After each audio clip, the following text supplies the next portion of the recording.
ولا خوف علیہم ولا هم یحزنون کہ بے شک جو لوگ اللہ کی راہ میں مال خرچ کرتے ہیں اعلانیہ اور چھپا کر، ان کا اجر ان کے پروردگار کے پاس ہے، بے شک سبحان اللہ، اور انہیں کوئی غم اور خوف لاحق نہیں آئے گا۔ تو آپ مطمئن ہو جائیں، یہاں جو آپ نے ہدیات اور تعاون دیا اللہ کے مقدس گھر کے لیے، لوگ آپ کو داد و تحسین سے تو نوازیں گے، لیکن جو کل بروز محشر اللہ آپ کو اجر دے گا، آپ اس کو تصور میں بھی نہیں لا سکتے۔ بے شک حق ہے سبحان اس لیے کہ میرے آقا سرور کونین صلی اللہ علیہ وآلہ وسلم ارشاد فرماتے ہیں، دنیا میں جس نے پرندے کے گھونسلے کے برابر بھی اللہ کا گھر تعمیر کیا تو اللہ جنت میں اس کا عالیشان محل تعمیر کرے۔ بے شک سبحان اللہ۔ میں مبارکباد پیش کرتا ہوں الحاج قسیم الحق صاحب کو کہ جنہوں نے اپنے والد گرامی کے لیے، الحاج مرحوم شمیم الحق صاحب کے لیے اللہ ان کو غریق رحمت فرمائے، اور قسیم الحق بھائی کو میں ایک طویل عرصے سے جانتا ہوں کہ اللہ نے ان کو کتنا اخلاص دیا ہے، ان کے اندر کتنی عاجزی ہے، اس لیے کہ ان کے گھر میں نے ایک مرتبہ قرآن عظیم سنایا بھی ہے، تو میں ان کو الحمدللہ بہت قریب سے جانتا ہوں۔ اللہ ان کے حوصلوں میں اور بلندی عطا فرمائے، ان کی والدہ کو صحت و عافیت عطا فرمائے، اور ان کی اس جذبے میں بے شمار برکتیں عطا فرمائے۔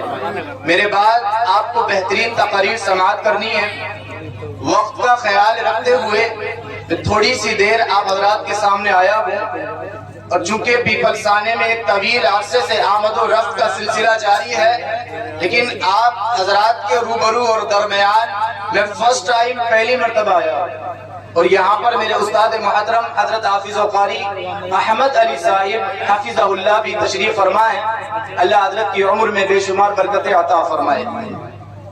مجھ سے نعت کی فرمائش بھی کی گئی ہے، میں چند اشعار پیش کر دوں، درود پاک پڑھ لیجئے۔ اللہم صلی علی سیدنا و کریمنا و مرشدنا مولانا محمد معدن الجود والکرم وعلی آلہ و اصحابہ وبارک وسلم، صلو علیہ صلاۃ و سلام علیک یا رسول اللہ صلی اللہ تعالی علیہ وآلہ وسلم۔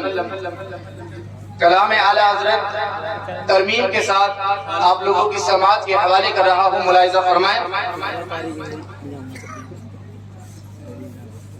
کوئی اللہ نے نازل کیے ہیں، رب فرماتا ہے تم اس پر عمل کرو، کیوں؟ اور آگے اللہ نے فرمایا وَاتَّقُوا، اور اللہ سے ڈرو، لَعَلَّكُمْ تُرْحَمُونَ، اس لیے تاکہ تم پر رحم کیا جائے۔ میرے آقا سرور کونین صلی اللہ علیہ وآلہ وسلم ارشاد فرماتے ہیں کہ میری امت کی افضل ترین جو عبادت ہے وہ تلاوت کلام پاک ہے، اور حضور پاک علیہ السلام نے ارشاد فرمایا کہ جو قرآن مجید کے ایک حرف کی تلاوت کرتا ہے اللہ رب العزت اسے 10 نیکیاں عطا فرماتا ہے۔ حضور فرماتے ہیں میں نہیں کہتا کہ الف لام میم ایک حرف ہے، حضور فرماتے ہیں بلکہ الف الگ، لام الگ اور میم الگ، بلکہ تم اگر صرف الف لام میم ہی کہتے رہو گے تو اللہ تمہیں 30 نیکیاں عطا فرمائے گا۔ اور سیدنا مولا علی رضی اللہ تعالیٰ عنہ روایت کرتے ہیں کہ رسول کریم صلی اللہ علیہ وآلہ وسلم نے ارشاد فرمایا کہ جو نماز کے اندر رات کی تاریکی میں قرآن مجید کی تلاوت کرتا ہے اللہ اسے 100 نیکیاں عطا فرماتا ہے، اور جو بیٹھ کر نماز ادا کرتا ہے اللہ رب العزت اسے 50 نیکیاں عطا فرماتا ہے۔ معزز سامعین کرام، آج اس موضوع کا میں نے انتخاب کیوں کیا؟ آج قرآن عظیم کی فضیلت کا موضوع اور چند باتیں جو میرے ذہن میں آئیں، اس کا اصل مقصد کیا؟ آج یہ بات ہم اور آپ جانتے ہیں کہ قرآن مجید ہمارے گھروں میں موجود ہے، قرآن مجید کی ہم ہر حرف پر ایمان رکھتے ہیں، ہر گھر میں قرآن مجید موجود ہے، لیکن یہ بات کہتے ہوئے اللہ تعالیٰ فضل فرمائے. یہ بات کہتے ہوئے ڈر لگتا ہے کہ آج ہمارے گھروں میں قرآن تو موجود ہے لیکن ہم قرآن کی تعلیمات سے بہت دور ہیں. جی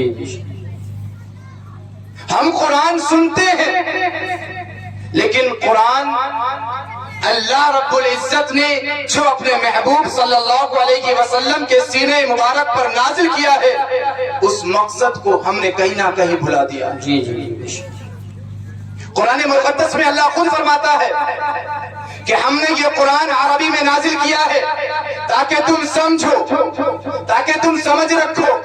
اور ایک مقام پہ فرمایا نزل بہ الروح الامین، یہ قرآن ہم نے روح الامین یعنی جبرائیل امین علیہ السلام کے ذریعے سے آپ کے سینے مبارک پر نازل کیا ہے تاکہ آپ لوگوں کو ڈرائیں.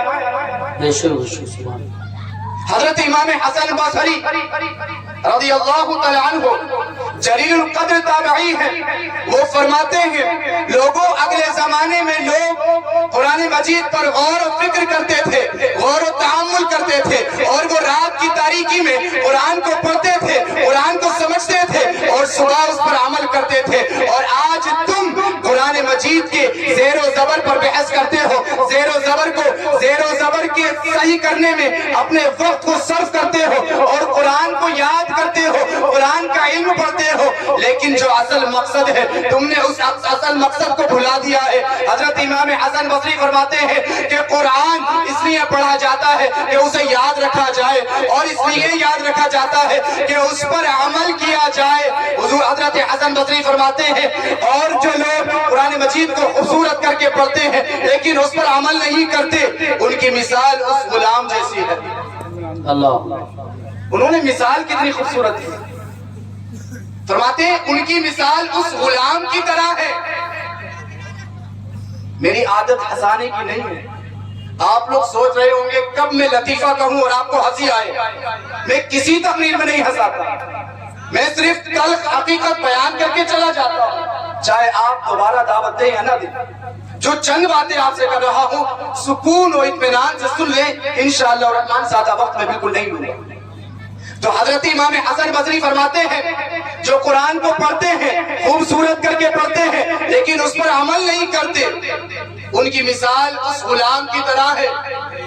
اس غلام کی طرح جس غلام کو بادشاہ کا خط آیا ہو، بادشاہ نے اس میں احکام لکھے ہو اور اس میں لکھا ہو کہ رعایا کے ساتھ انصاف کرنا، رعایا کو ستانا مت، رعایا کو پریشان مت کرنا، یہ حکم ہے، اس پر عمل کرنا.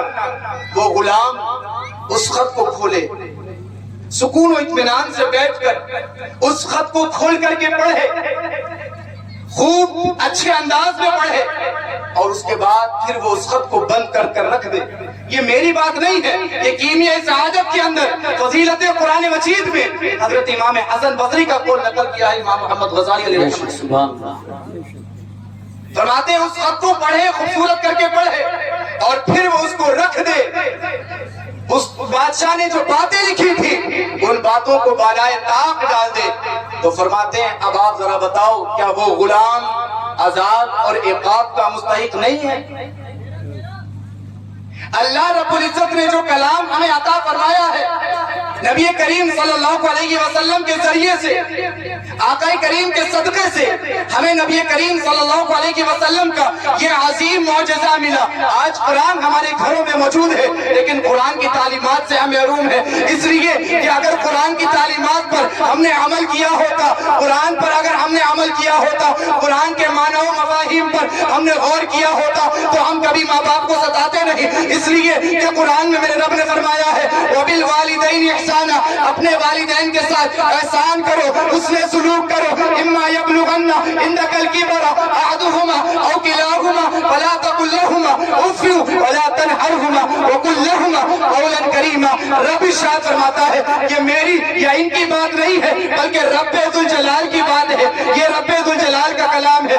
رب نے فرمایا کہ لوگوں اپنے والدین کے ساتھ احسان کرو، اس نے سلوک کرو. اگر ان دونوں میں سے کوئی ایک بڑھاپے کو پہنچائے تو تم اف تک نہ کہو، اف تک نہ کہو. اور آج ہم اور آپ جانتے ہیں اب اپنے والدین کے ساتھ کیسا کردار اپنایا ہوا ہے، ان کے ساتھ ہمارا کیسا ریئیکشن ہے، ہم اپنے والدین کے ساتھ کس طریقے سے پیش آتے ہیں۔ اے کاش ہم نے بنی اسرائیل کی اس آیت مبارک کو پڑھا ہوتا اور ہم نے اس پر عمل کیا ہوتا تو ہم کبھی اپنے ماں باپ کو نہیں ستاتے۔ اس لیے کہ یہ رب ذوالجلال کا فرمان ہے کہ اپنے ماں باپ کا کفر تک نہ کہو، ان کی عزت و تکریم کرو۔ آگے رب ارشاد فرماتا ہے وَلَا تَنْهَرْهُمَا وَقُلْ لَهُمَا قَوْلًا كَرِيمًا وَاخْفِضْ لَهُمَا جَنَاحَ الذُّلِّ مِنَ الرَّحْمَةِ وَقُلْ رَبِّ ارْحَمْهُمَا كَمَا رَبَّيَانِي صَغِيرًا۔ اور جب ان کی بارگاہ میں پہنچو، جب ان کی بارگاہ میں پہنچو تو اپنے بازو کو پست کر دو اور ان سے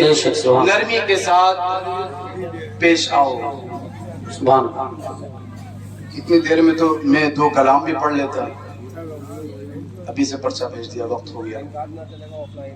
خیر، ان چند باتوں پر میں اکتفا کرتا ہوں۔ اللہ تعالیٰ ہم سب کو عمل کی توفیق عطا فرمائے۔ بات تھوڑی ہونی چاہیے اور اس پر عمل زیادہ ہونا چاہیے۔